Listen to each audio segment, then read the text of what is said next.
Today I'm painting Young Newbold. Hi everybody, Steve Elliott here again. Today I'm painting Young Newbold in Procreate 4.1. There's no real reason for painting this portrait.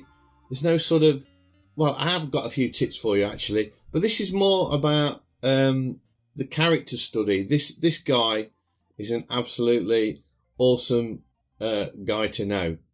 I call him Young Newbold because he's in his 70s and he's still working. I used to work with him a few years ago with a sign company, and I called in to the sign company the other day just for a cup of tea really and a chat, and I grabbed this picture of him and I thought I've got to get a photo of this man. This man has been a painter and decorator, a publican, a amateur boxer, a barbershop singer, and an Elvis impersonator. And when he was an Elvis impersonator, he actually went on tour with a punk band and was supporting the punk band as Elvis. So you can imagine how that went down. And he's got 1,000,001 stories to tell you about all sorts of things. And as you can see in the photo, he can be a little bit grumpy, but he is a fun guy to go out with, and he's always up for a night out and going for a beer. And when everybody else is flagging, he's still there standing, waiting for more. So anyway, that's Young Newbold. I like the guy a lot. He's really good fun, and I wanted to paint his picture, and I hope that the portrait does him justice, really. I'm using I'm using one new feature in this portrait that I haven't used before because it wasn't there before, and that is the I don't know what you call it, the tool where you can or the Liquify tool where you can push things around, and I love it. I absolutely love it, especially if you're doing portraits. I've always seen people demo the Liquify tool and they just take a photo and make the eyes big or make the eyes smaller or give them big ears or something like that, or exaggerate a cartoon. And I thought, why don't you use it for something properly? Here we go. I was using it then. And there we go. I'm using it again. And it is perfect for portraits because you can make those really fine adjustments that before I had to sort of use the transform tool to enlarge it or shrink it and then sort of blend the colours together. Now I can just quietly push the colours about and get the right shape I want, and there's no overpainting to be done. You can make really, really fine adjustments that gives you that very subtle changes. So big thumbs up to the Liquify tool. Never used it before, and I'm going to be using it a lot more in the portrait painting. So that's 3 new features I've used out of the, God knows how many they are. I don't know how many they are, but I think they're the 3 favourites for me. And that, if you haven't seen the other video, I made a video. I'll put a link in the description actually. I made a video on 2 of the new features in Procreate 4.1. That was the new features in the line tool and also the symmetry tool. So now I've been playing around with the Liquify and I really like that.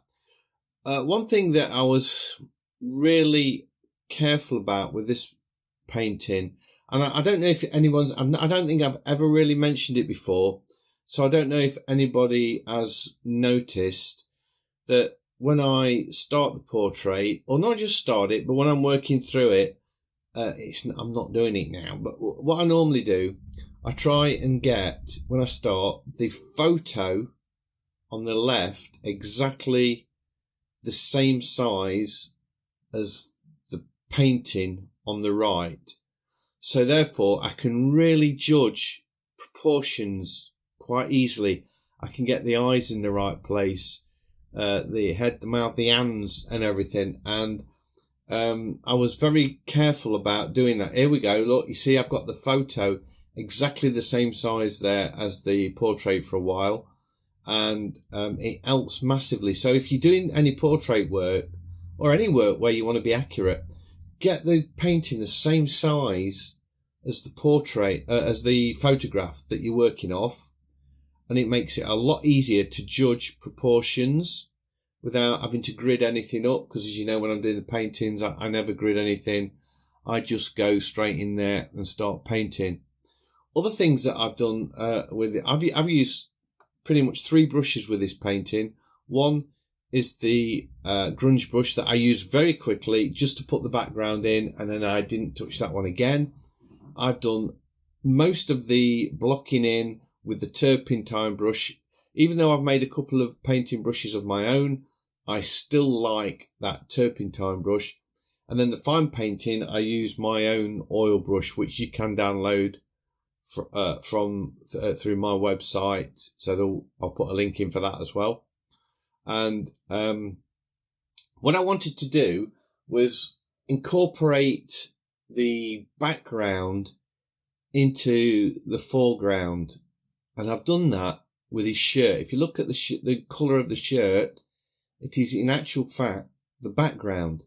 So I just sort of painted with on a different layer the shirt and blended the colours out, and then used an eraser to lift out, as I've been doing a bit lately, lift out some of the colour.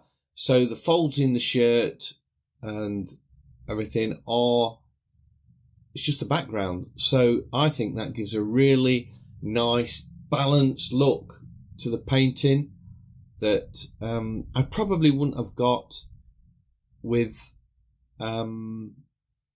painting over the old shirt, and it would have, I think it really blends in nice. I did a painting a while back.